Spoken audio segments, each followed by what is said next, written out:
Coucou Béa, alors tu me demandes ce que je pense des contacts défunts quand ils se font sur photo. Alors écoute, moi je vais te donner mon avis personnel, puis qui est aussi l'avis du collège Arthur Finlay et des spiritualistes. Donc comme tu le sais, ou beaucoup d'entre vous le savent, moi je suis une médium issue des enseignements du collège spiritualiste Arthur Finlay et une spiritualiste depuis le temps aussi. Donc moi personnellement, je ne travaille jamais avec photo et les spiritualistes ne travaillent absolument jamais avec photo. Tous ces grands médiums qui font des contacts absolument magnifiques depuis parfois plus de 40 ans ne travaillent absolument jamais avec photo. Pourquoi? Eh bien, il doit y avoir une raison, hein. Donc forcément, quand on sort de ces enseignements-là, on peut prendre son propre chemin et puis en faire qu'à sa tête, après tout, ou alors on peut réfléchir et se poser la question, tiens, pourquoi est-ce qu'ils font ça? Eh bien, pourquoi est-ce qu'ils font ça? Tout simplement parce que pour eux, toutes les preuves doivent venir de la part du médium. Donc ça veut dire que le défunt, il a le choix de venir s'il le désire, il a totalement et à 100% son libre arbitre et, comment dirais-je, toutes les preuves doivent venir de la part du médium. Donc ça veut dire que eux considèrent que si on utilise des photos, c'est synonyme de fraude. Il peut y avoir fraude. Donc pour eux, ils essayent d'écarter toute possibilité de fraude parce que pour eux c'est important, c'est un point d'honneur de dire que toutes les preuves viennent de la part du médium, la personne ne peut rien dire non plus et donc le défunt, il est comme il est de l'autre côté, comme dans la vie ici-bas. Il a son libre arbitre, il a le choix de venir ou pas, il a la possibilité, des fois il peut pas, il est occupé ailleurs, comme disent certains médiums, très joliment, ou bien il n'a pas la possibilité pour d'autres raisons qui lui appartiennent totalement. Et aussi, ce qu'il faut savoir, c'est que le défunt, il voit l'âme du médium, il voit l'âme, il voit l'expérience que ce médium a, et il saura s'il peut arriver à faire passer des choses à travers la personne qui a eu ce type d'expérience, et aussi s'il y a une compatibilité entre les deux personnes. Et je sais par exemple, pour prendre un exemple, comme mon papa qui a un très fort caractère, il serait pas venu avec n'importe qui. Voilà. Donc c'est une toute petite chose où il faut se dire peut-être que voilà. Après, j'essaie de faire le tour du sujet, hein.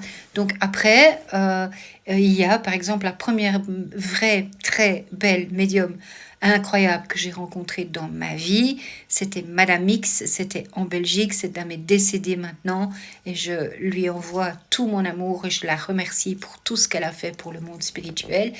Cette dame travaillait avec photo, mais elle travaille avec photo en public. Ça veut dire qu'on amenait des photos et qu'il fallait les poser sur une table. Et en fait, c'était une manière pour elle de se connecter aux énergies de ceux qui voulaient venir. Donc, elle passait sa main, elle sortait les photos des enveloppes. Et j'ai très, très, très souvent eu le cas avec ma maman, parce qu'il a fallu longtemps avant qu'elle vienne. Elle prenait la photo, regardait la photo, elle disait « je te dérange pas », pouf, elle remettait la photo. Et elle faisait ça avec pas mal de photos dans la salle. Et aussi, parce que ça c'est la qualité d'un vrai grand médium, il y a eu des gens. Moi j'ai assisté, elle venait une fois par mois, tous les mois j'allais voir, et il y a eu des personnes qui ont osé la tester, donc en mettant des photos de personnes vivantes. Et à chaque fois, elle levait la photo, elle disait « qui est-ce qui a mis cette photo ?» Et puis la personne se faisait savonner les oreilles. Elle disait « moi je suis pas ici pour être testée, dehors, on vous rembourse et je veux plus jamais vous voir. » Voilà. Donc si on travaille avec photo, eh bien je pense qu'on pourrait peut-être dire « ok, un médium peut travailler avec photo. Eh bien dans ce cas-là, pourquoi pas lui amener plusieurs photos de personnes que vous avez envie de dire voilà, j'aimerais que cette personne vienne. » Et le médium va pouvoir choisir peut-être l'énergie qui va coller le mieux avec lui. Et puis, si c'est un vrai médium, il va être capable aussi de voir quelles sont les personnes qui sont toujours vivantes et les personnes qui ne le sont pas, parce que l'aura de la personne existe toujours et qu'on voit dans l'aura de la personne. Il y a un autre grand médium qui est extraordinaire aussi en France et qui travaille avec photo. Ce médium, c'est Henri Vigneault. Ben, c'est un grand médium qu'on voit pas beaucoup sur les réseaux sociaux, qui a une énorme humilité aussi, qui fait beaucoup, beaucoup de choses en public. Il est d'ailleurs, il y a une magnifique vidéo, je pense à lui, parce que sur ABC Talk, sur YouTube, vous avez un interview qui date d'il y a 4 jours, qui est vraiment extraordinaire. J'aime beaucoup, c'est pas tout à fait la même manière de travailler que nous, mais voilà, j'aime beaucoup son honnêteté et j'aime beaucoup l'amour qu'il répand en fait du monde spirituel. Donc c'est ça qui est important. Alors lui, il travaille aussi avec photo. Je ne sais pas du tout comment il travaille. Peut-être qu'il va juste ressentir l'énergie de la personne, mais je pense que des grands médiums comme ça, quand ils sentent, quand ils font un contact défunt, ils sentent le défunt qui est présent. C'est pas forcément celui qui est sur la photo. Puis après, ils vont peut-être essayer d'avoir la personne. Le danger qu'il peut y avoir quand on travaille avec photo, c'est de tomber sur des médiums. Il y en a aussi, il y en a ici, hein, c'est le cas, de tomber sur des médiums qui en fait, c'est facile et ils donnent au public ce que le public attend. Vous avez envie d'avoir Tata Josette, il n'y a pas de problème, on peut avoir Tata Josette. Puis quand on n'y arrive pas, j'ai eu des gens absolument décomposés qui sont venus me trouver en me disant est-ce que c'est possible que mon défunt n'ait pas de bonnes énergies et qu'on ne puisse pas le contacter. J'ai dit, hein, c'est quoi cette histoire? Écoute, voilà, mes filles sont allées avec une photo de leur papa et la médium m'a dit, ah non, les énergies de ce défunt sont beaucoup trop basses. Il est impossible de le contacter. Heureusement, elle avait eu un magnifique contact avec une médium spiritualiste et son mari, justement, ce monsieur-là, quelques jours avant. Mais vous imaginez le drame que ça aurait pu être. Donc au lieu de dire à la personne, écoutez, je suis incapable de faire le contact avec la personne sur la photo, non, ces énergies sont trop basses. Ou alors pire, vous ne méritez pas qu'on vous fasse un contact défunt. Parce que ça aussi, j'ai entendu. Donc vous voyez, ça peut porter... je suis pas pour. Franchement, je suis pas pour.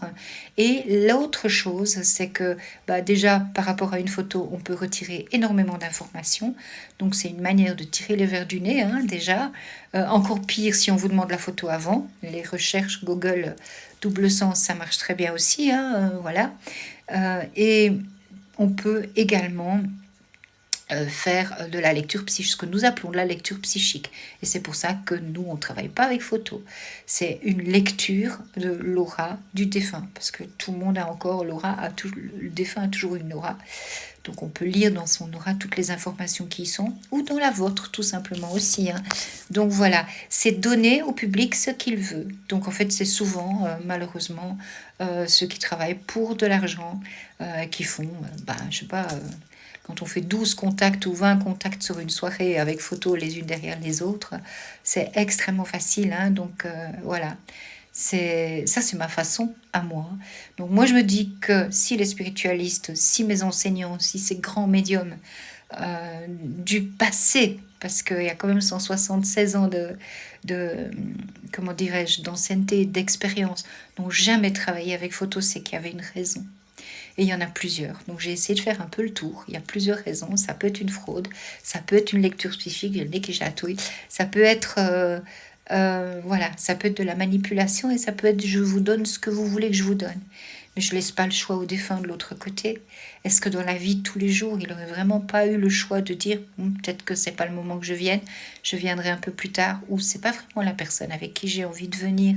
Je pense pas que j'arriverai à communiquer des choses. Donc voilà, j'ai essayé de faire le tour. Quand c'est sur photo, je pense que la conclusion c'est écoutez votre âme, écoutez votre cœur, écoutez ce qui résonne en vous.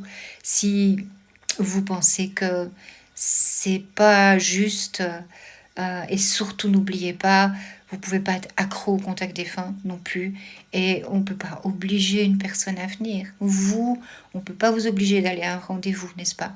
Eh bien pour eux, de l'autre côté, c'est la même chose aussi. Donc c'est vrai qu'il y a des douleurs, c'est vrai qu'il y a des demandes, mais qu'il y a des personnes qui sont là pour remplir leur portefeuille en vous faisant croire que. Donc ça, c'est vraiment important aussi. Donc toutes les preuves doivent venir du monde spirituel. Donc si toutes les preuves doivent venir du monde spirituel, toutes les preuves qu'on vous apporte que c'est bien votre défunt, par des vrais bons médiums, ils travaillent sans photo. Moi, je pense que c'est ma raison à moi, en tout cas. Voilà, j'espère que je fais le tour de ton sujet et tu te fais ta propre opinion. Hein. C'est ça qui est le plus important. Je t'embrasse.